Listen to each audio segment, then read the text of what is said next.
Hello again and welcome. Today we're going to be looking at freshwater substrates, gravel, sands, grits and soil for all types of freshwater aquarium, be it tropical, cold water or temperate.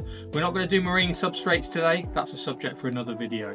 So, gravel, why do we have them on the bottom? Well, they're natural in rivers and streams and lake beds.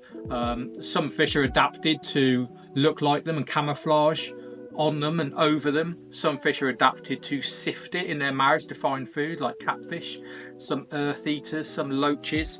And it helps to provide somewhere more secure as well. Some people may find that if you keep fish in a bare bottom tank, they can be quite skittish. The light can reflect. Some fish like to dive into it as well when they're scared. So lots of different reasons for having it. It can anchor plants as well. But generally we use it to provide a natural looking bottom area that sinks and is okay for the fish as well. And that's what we do. So starting with probably the most common one over the ages, this is gravel, quite large grain gravel. This is 6 to 8 millimeters. With gravels, you want to be looking at all of these substrates, a term called inert. Inert means it doesn't contain lime and it won't affect the pH. That's something important for most tropical freshwater, temperate and cold water tanks. Not necessarily from an RE60 tanks, but so this is an inert gravel. You have a layer of about 2 inches, and most people will just use gravel on its own. They'll use it for things like cichlids, goldfish, tropical community, and if you have about a 2-inch deep layer you can anchor plants in it no problem, and you can also vacuum it and keep it quite clean quite easily using a gravel vacuum on a weekly basis. So that's gravel. Look for inert gravel, and that comes in a variety of grain sizes, and you can even get coloured gravels, everything from red, blue, pink, multicoloured, you name it. I personally go for the plain gravel, the natural gravels, because it looks like something out of a stream or a riverbed, and lots of fish will appreciate that. Moving down in grain size, we've got, this one's classed as Fiji fine sand, but to me that's a grit. It's a couple of millimeters in diameter, fairly coarse, but again it looks natural, it's nice and uniform.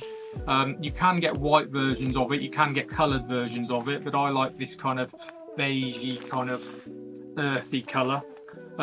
Popular again for most tropical community tanks, good for growing plants in, good for anchoring plants, nice for kind of banking up and making mounds out of. So looks good with live plants, artificial plants. Cichlids are going to appreciate it because they can dig it quite easily. It's nice and small, so goldfish can mouth it without it getting stuck in their mouths. Some people may think it's a little bit sharp for fish like Corydorus, which live on the bottom, and they have delicate barbels which they kind of use to sift and find food in the substrate. So I maybe wouldn't choose it if I was going to do Corydorus long term. Apart from that, a good substrate and a good top layer for planted aquariums, nice and natural looking for biotopes as well. Then we've got what they call silver sand. So this looks like the sand you'd find on a beach or the sand you would have in a kid's play pit, basically, sand pit. Very, very fine, kind of bordering on kind of creamy colour to honey colour, depending on which one you go for. It's quite dusty first of all, so you need to give it a rinse. You need to rinse the other 2 substrates as well, but sand, because it's so fine, you need to remove that kind of cloudiness from it by rinsing it in a bucket. And you only want a thin layer of it in the aquarium, probably an inch or less just on the bottom. If you have a deep layer of very fine sand like this, it can become what they call anaerobic. So you can get fish food trapped between the layers of sand and it can go rotten. It produces a smell and it produces kind of black areas in the sand. So to combat that, we would have a thin layer of sand, an inch or less, and we would use fish that are specially adapted to sift it, like Corydorus catfish, like loaches, like some Geophagus cichlids, which will actually clean that substrate, that sand layer for us, just like they do in the wild. That's silver sand. Again, look for inert silver sand, which means it's free of lime and it won't affect your pH in your aquarium. Good for biotope tanks. So many natural habitats have sand, especially things like Amazonian rivers, like the Rio Negro. That's a sand base to that river. So Nice for natural kind of South American biotopes. Nice substrate, but keep it shallow. And then we've got specialist planting soils. So these are relatively new on the scene in that they've only been kind of big and popular for about the last 10 or 15 years, whereas the others have been around for decades and decades. So soil is a kind of refined,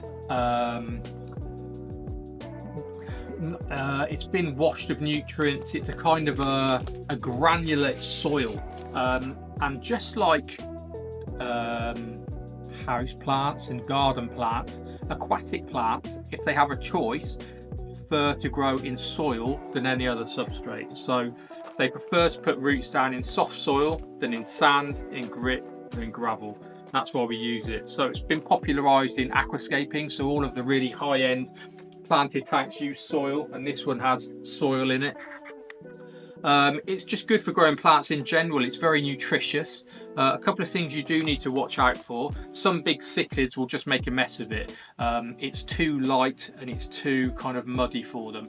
They'd enjoy it. They'll dig it up and you know, make mounds out of it and spit it out everywhere, but it'll end up in the filter. So we only use planting soils for planted tanks and with small fish that don't dig. It's great for shrimp tanks as well, but generally it's for planted tanks, nano tanks, shrimp tanks, tanks like that. Some of them will lower the pH because they've got a peat base in them, but that can be good again for some shrimp, most small South American fish like tetras, and for planted tanks. So that is a natural soil. Any pitfalls with any of these? Can you mix them? You can mix them. You can mix different grain sizes of sand, grit and gravel to make a really natural kind of riverbed or stream bed look. But once they're mixed up, you'll never kind of get them apart again. Some people put them in very neat kind of patches, you know, when they're aquascaping. But if you get a fish that digs it up, it's just going to mix it all up. And what tends to happen is that the heavy stuff goes to the bottom and the light stuff goes on top. And that will happen with soil as well. So I don't recommend you mix soil with things like sand, because what will happen is the soil will end up on the top because it's lighter and the sand will end up on the bottom, the opposite of how you arranged it when you set up the tank. So that's it. Look out for inert substrates, like we said before, lime-free substrates. These four are good for any type of freshwater aquarium.